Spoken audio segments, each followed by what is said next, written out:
Hey everybody, welcome back. It's meal plan day. I know not everybody else gets excited about meal planning because you know what? It's hard. It's kind of like a puzzle, like a Sudoku, where everything's got to line up just right and then to come in under budget, and then you got to do a grocery list. It gets so overwhelming. So that is one of the reasons why we put out a new weekly meal plan every week. So let's get into this week's. Okay, so here is our overview. As you can see, this is the $100 meal plan. We're going to serve a family of 4, breakfast, lunch, dinner, and snacks, plus a sweet treat. So let's go looking at the grocery list. This is our shopping list this week.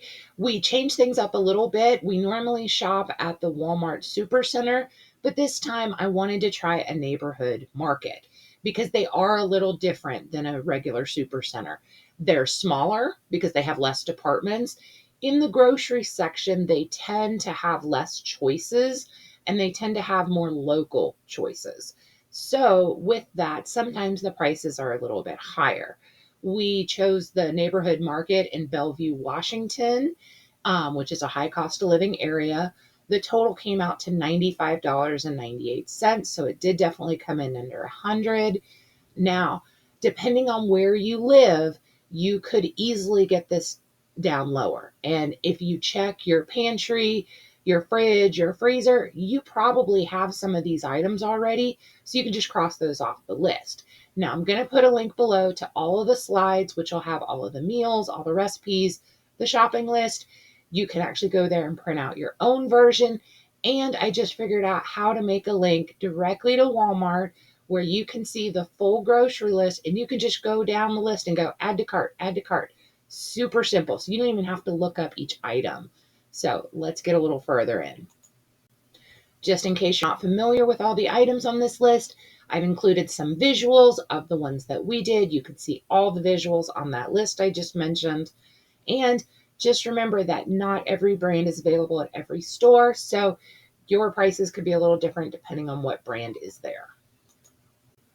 So for day one, we're going to start off the morning, which I should mention that day one usually falls on a Sunday at our house. So I have a little bit more time and I like to try to pre-prep or get some things done ahead of time. So for breakfast, we're going to do some pancakes. I can't talk.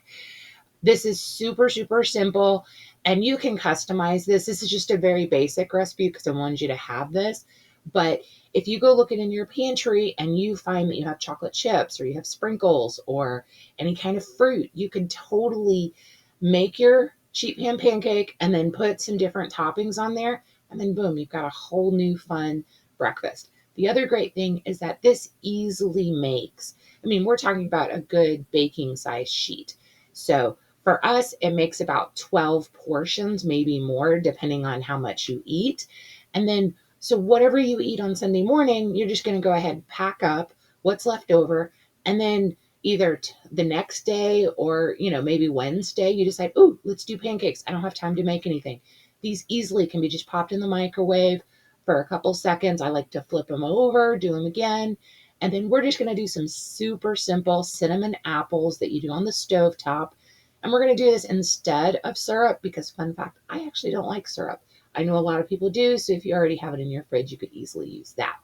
For lunch, we're going to do a turkey salad. We're going to take some turkey lunch meat, and we're going to go ahead and prep a bunch of our vegetables. We're going to go ahead and chop up our lettuce for salads. We're going to do some diced tomatoes, diced cucumbers, maybe shred some cheese. We are going to have some ranch dressing, and I would just go ahead and do a couple hard-boiled eggs because who doesn't like eggs on their salad? Then for dinner, we're going to do a garlic lime sheet pan. This is super simple. We're going to serve it with rice. And since we're going to have the oven on already, it would be very simple to go ahead and put your chicken, the rest of the pack, on a sheet pan and bake it off. So that way, each dinner that requires chicken later on, it's pretty much ready to go because you already pre-cooked your chicken. Now, super simple this week for our sweet treat. We're just going to do some chocolate chip cookies. I found this mix. It's super simple. It just requires some butter and I think some water, and it makes like 3 dozen chocolate chip cookies. That's a ton. So you make them, you bake them, and then you put them in like a nice Tupperware dish, and then you can have chocolate chip cookies multiple nights this week. Now, if I still had a little bit extra time on Sunday, I would actually go ahead and pre-make the sausage balls. Now, this is a little bit different than your typical sausage balls because they usually use like a Bisquick or like a baking mix, but this time we're going to do it with pancake mix. Gives it just a slightly sweeter texture, and it kind of reminds me of like the McGriddles and stuff where it's got the pancake and then the meat inside. So super easy. It's going to make about 30 of them. So depending on how many you eat, this again, you're going to have plenty for another breakfast. For lunch, we're going to do a super simple chicken bacon ranch pasta salad.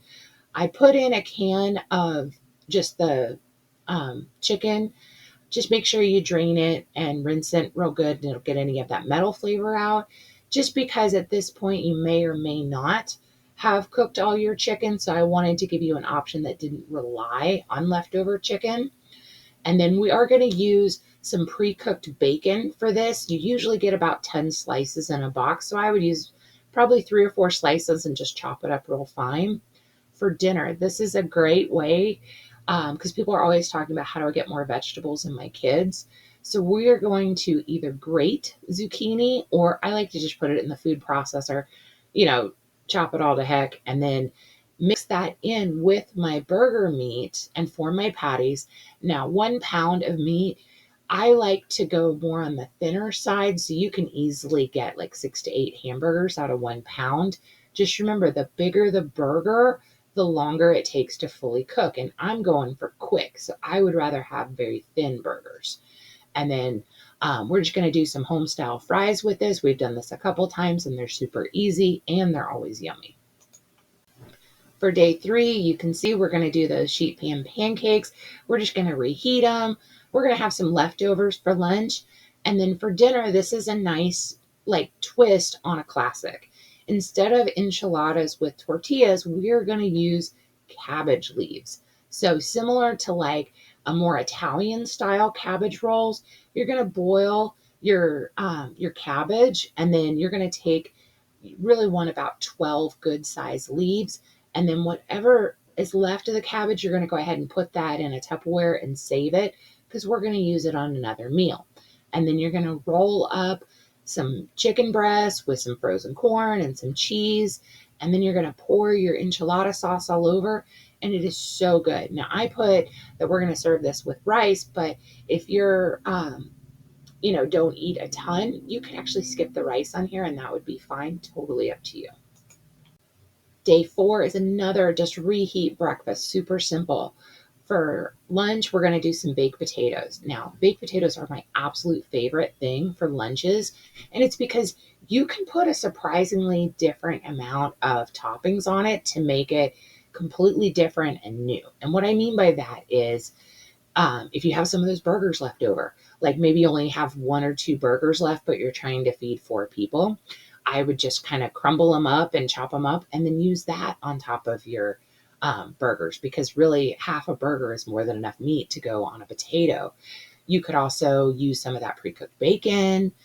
Maybe you have some of the chili lime, or not chili, it was garlic lime chicken. You could shred some chicken in there, put some cheese on there. That sounds really yummy.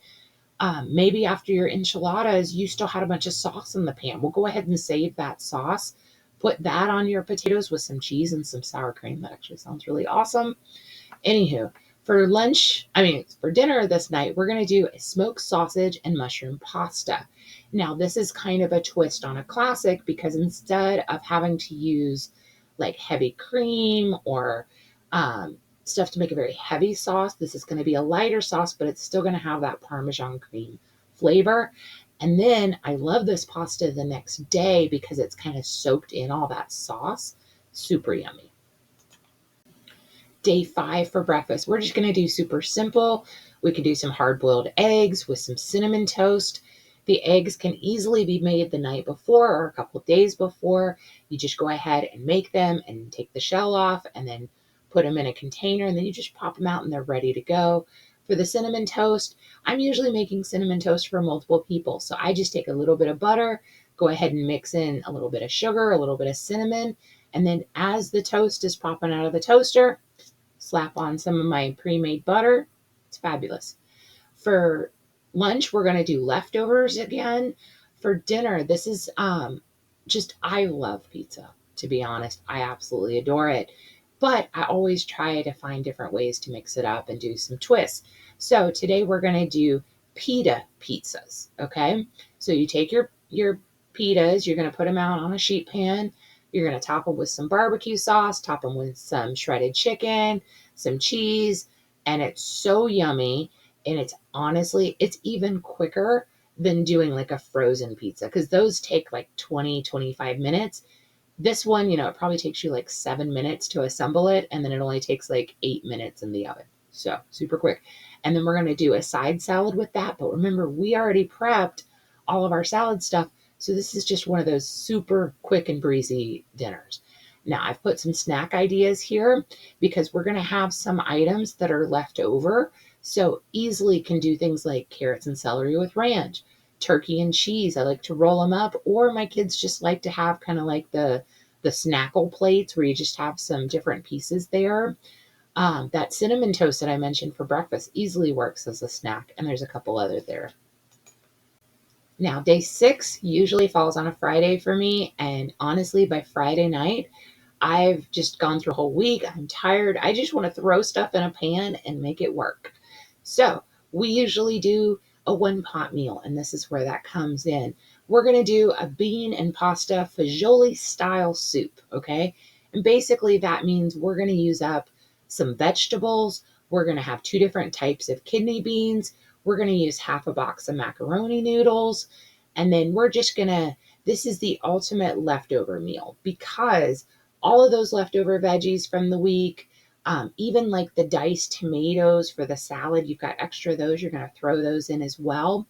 And then you just cook it. And honestly, once you throw everything in, it takes maybe 30 minutes. But if you wanted to, you could actually make this in the crock pot. Just make sure to add your noodles at the end. Now, I've set this up to be a meatless dinner, but if you have like those burgers, if you didn't use them on top of the potatoes, you could easily just chop up the burgers and put them in here. You could, any leftover chicken you have, you could throw in here. So you could easily beef this up as well. And then just a reminder, this is just a suggested order of the way that I would do the meals. If this doesn't work for you, you can easily switch them up to be whatever you want. Now, I said this was a 7-day meal plan, so where's day 7? Well, to be honest with you, since day 7 falls on a Saturday for us and it's kind of a free for all, we do leftovers. So whatever is left over in the breakfast category, we're going to have that. Worst case scenario, we would just have cinnamon toast and maybe some hard boiled eggs again. But maybe you have a few portions of the pancake, a couple sausage balls. We'll just have a little smorgasbord for breakfast. Same thing with lunch. Might have some leftover pasta, might have some baked potatoes, might even have some dinner leftovers. For dinner this night, we're going to use whatever we got. And you know what? If for some reason we manage to get all the way to dinner and we have nothing left over, perfect night to do a frozen pizza, to do a plan B meal. Those are the items you get on like super good deal that, corn dogs, taquitos, just something pre-made that you throw in. Saturday night's usually movie night at our house. So we've even just done like snacks for dinner. Totally up to you. But the point is we want to make sure that we use up all those groceries that we bought so we can start with a clean slate for the next week. And this also helps me make sure that my refrigerator is completely clear. So what better time to clean it? Just saying, you might want to try that. Now, if you've made it this far and you want to get more information and more meal plans, there are 3 easy spots that you can go to. The the obvious is just to stay here on YouTube, and we have tons of different meal plans listed here. But you can head over to our Facebook group. We post new menus every Saturday morning. You can sign up for our email list, which we send out one email every Friday, and you get kind of a sneak preview of the next week's meal plan. The last one is we have a meal planning Facebook group. So if you're stuck, if you're just starting, or if you just need some help with your meal plan this week, go over there, post, and myself and lots of the other members there will jump in and help in any way that we can. So I hope you all have a wonderful week. I really appreciate you tuning in, and we'll see you next time.